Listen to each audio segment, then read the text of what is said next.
Chapter 4. The Lord said to Moses and Aaron, "Take a census of the Kohathite branch of the Levites by their clans and families. Count all the men from 30 to 50 years of age who come to serve in the work at the tent of meeting. This is the work of the Kohathites at the tent of meeting, the care of the most holy things. When the camp is to move, Aaron and his sons are to go in and take down the shielding curtain and put it over the ark of the covenant law. Then they are to cover the curtain with a durable leather, spread a cloth of solid blue over that, and put poles in place. Over the table of the presence, they are to spread a blue cloth and put on it the plates, dishes, and bowls, and the jars for drink offerings.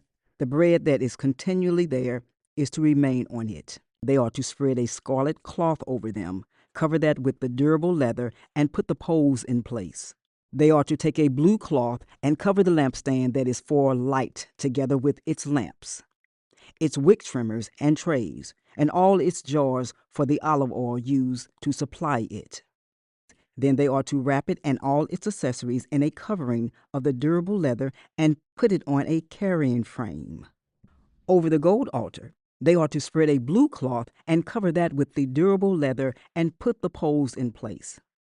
They are to take all the articles used for ministry in the sanctuary, wrap them in a blue cloth, cover that with the durable leather, and put them on a carrying frame. They are to remove the ashes from the bronze altar and spread a purple cloth over it. Then they are to place on it all the utensils used for ministering at the altar, including the fire pans, meat forks, shovels, and sprinkling bowls. Over it, they are to spread a covering of the durable leather and put the poles in place.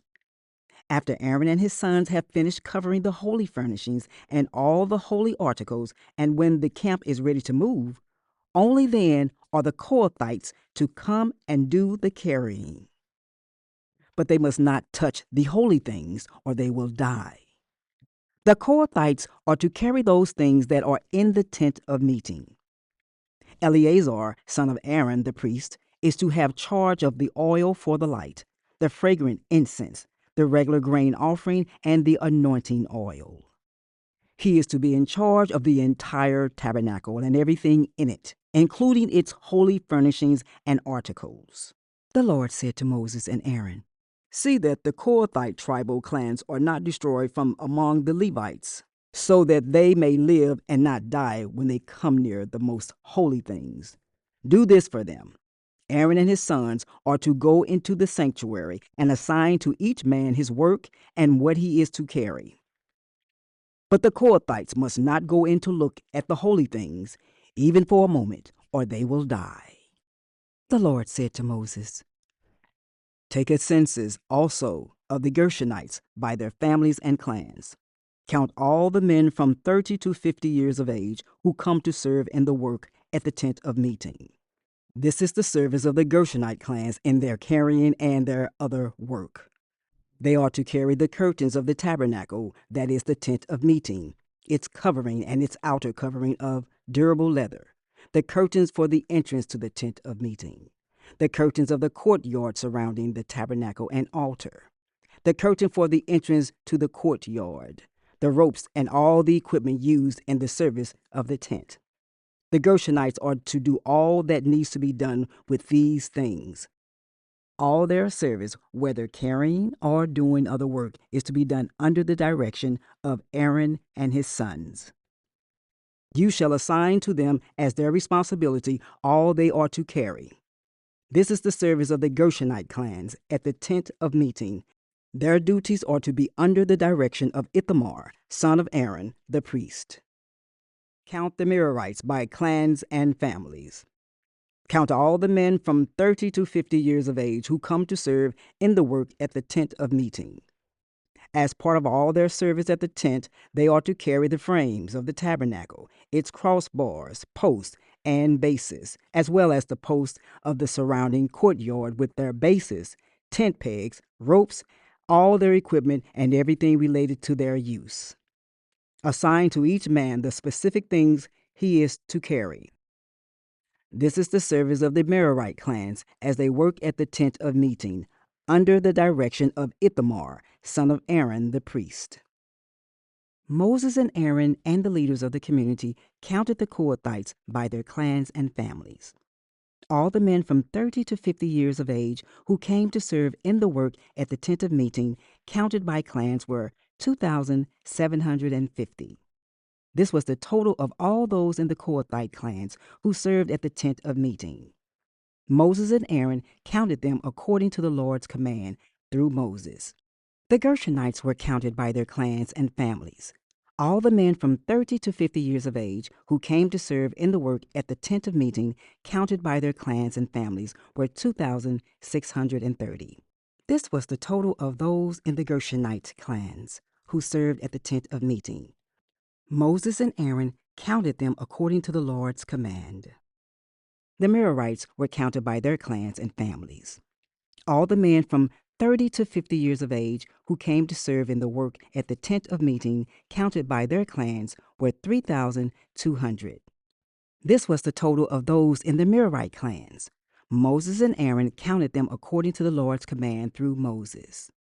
So Moses, Aaron, and the leaders of Israel counted all the Levites by their clans and families. All the men from 30 to 50 years of age who came to do the work of serving and carrying the tent of meeting numbered 8,580. At the Lord's command through Moses, each was assigned his work and told what to carry. Thus they were counted as the Lord commanded Moses. Chapter 5.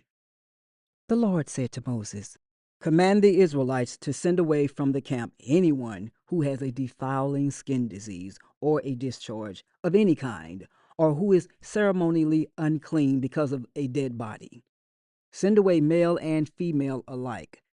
Send them outside the camp, so they will not defile their camp, where I dwell among them." The Israelites did so. They sent them outside the camp. They did just as the Lord had instructed Moses. The Lord said to Moses, "Say to the Israelites, any man or woman who wrongs another in any way, and so is unfaithful to the Lord, is guilty and must confess the sin they have committed. They must make full restitution for the wrong they have done, add a fifth of the value to it, and give it all to the person they have wronged. But if that person has no close relative to whom restitution can be made for the wrong, the restitution belongs to the Lord and must be given to the priest, along with the ram with which atonement is made for the wrongdoer. All the sacred contributions the Israelites bring to the priest will belong to him. Sacred things belong to their owners, but what they give to the priest will belong to the priest." Then the Lord said to Moses, "Speak to the Israelites and say to them, if a man's wife goes astray and is unfaithful to him, so that another man has sexual relations with her, and this is hidden from her husband, and her impurity is undetected, since there is no witness against her, and she has not been caught in the act, and if feelings of jealousy come over her husband, and he suspects his wife, and she is impure, or if he is jealous and suspects her even though she is not impure, then he is to take his wife to the priest. He must also take an offering of 1/10 of an ephah of barley flour on her behalf. He must not pour olive oil on it or put incense on it, because it is a grain offering for jealousy, a reminder offering to draw attention to wrongdoing. The priest shall bring her and have her stand before the Lord. Then he shall take some holy water in a clay jar and put some dust from the tabernacle flour into the water. After the priest has had the woman stand before the Lord, he shall loosen her hair and place in her hands the reminder offering, the grain offering for jealousy, while he himself holds the bitter water that brings a curse. Then the priest shall put the woman under oath and say to her, if no other man has had sexual relations with you, and you have not gone astray and become impure while married to your husband, may this bitter water that brings a curse not harm you. But if you have gone astray while married to your husband, and you have made yourself impure by having sexual relations with a man other than your husband, here the priest is to put the woman under this curse. May the Lord cause you to become a curse among your people when he makes your womb miscarry and your abdomen swell. May this water that brings a curse enter your body so that your abdomen swells or your womb miscarries. Then the woman is to say, Amen, so be it. The priest is to write these curses on a scroll and then wash them off into the bitter water. He shall make the woman drink the bitter water that brings a curse, and this water that brings a curse and causes bitter suffering will enter her. The priest is to take from her hands the grain offering for jealousy, wave it before the Lord, and bring it to the altar. The priest is then to take a handful of the grain offering as a memorial offering and burn it on the altar. After that, he is to have the woman drink the water. If she has made herself impure and been unfaithful to her husband, this will be the result. When she is made to drink the water that brings a curse and causes bitter suffering, it will enter her. Her abdomen will swell, and her womb will miscarry, and she will become a curse.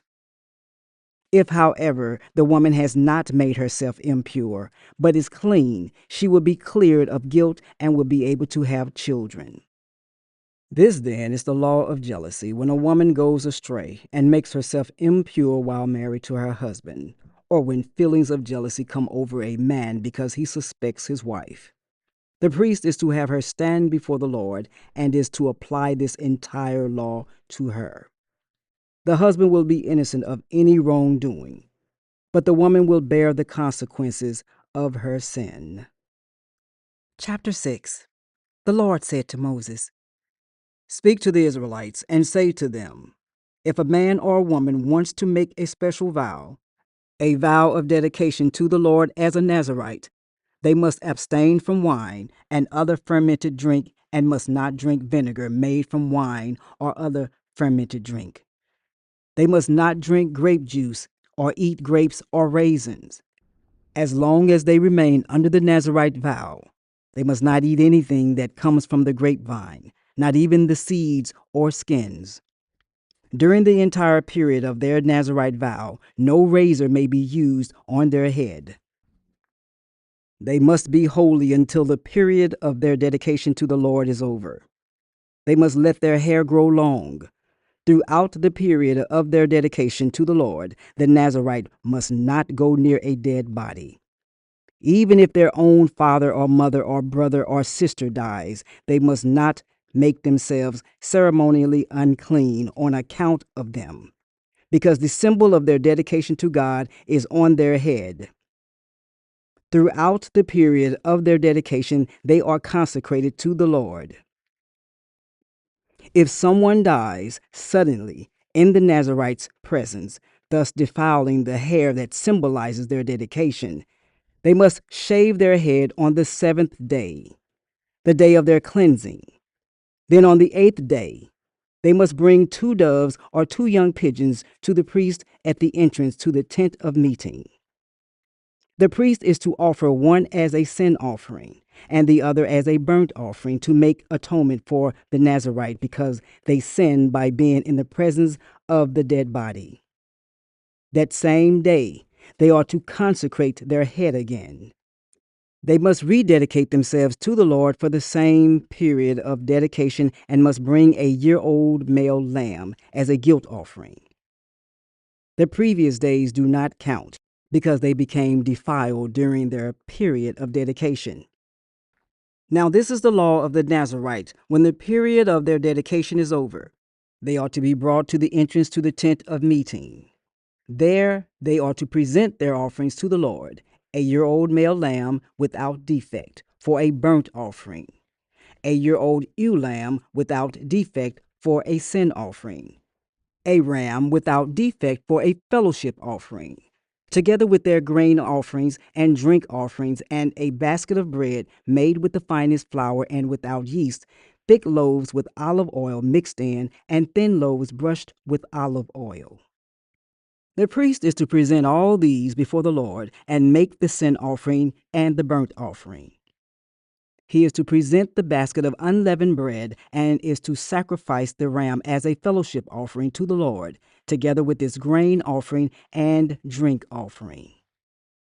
Then at the entrance to the tent of meeting, the Nazirite must shave off their hair that symbolizes their dedication.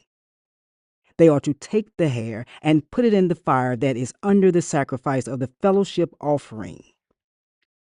After the Nazirite has shaved off their hair that symbolizes their dedication, the priest is to place in their hands a boiled shoulder of the ram, and one thick loaf and one thin loaf from the basket, both made without yeast.